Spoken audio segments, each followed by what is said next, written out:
আমার নাম রিয়া। আমি বললাম যে ও আচ্ছা, তাহলে শুনেন ফোনটা রাখবেন না, আরেকটা প্রশ্নের অ্যান্সার দেন। তখন সে বলল বলেন। তখন আমি বললাম আপনার বাসা কোথায়?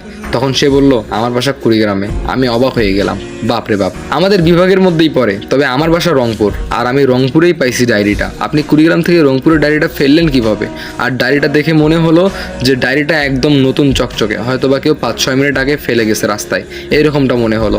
তখন সে বলল ওগুলো আপনি বুঝবেন না। যাই হোক, আপনার তো একটা প্রশ্নের অ্যান্সার আমি দিয়ে দিছি, তাই না? আরও কিছু বলবেন? আমি বললাম যে মানে এইটা আরেকটা প্রশ্ন ছিল, প্লিজ এইটার অ্যান্সারটা দিবেন। তখন সে বলল হ্যাঁ বলেন।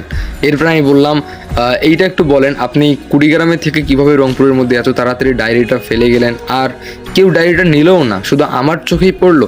তখন সে বলল এগুলো অনেক লম্বা একটা কাহিনী, যদি কোনোদিন আপনার সঙ্গে দেখা হয় সেদিন না হয় আপনার সঙ্গে শেয়ার করব, এইটা সে বলল।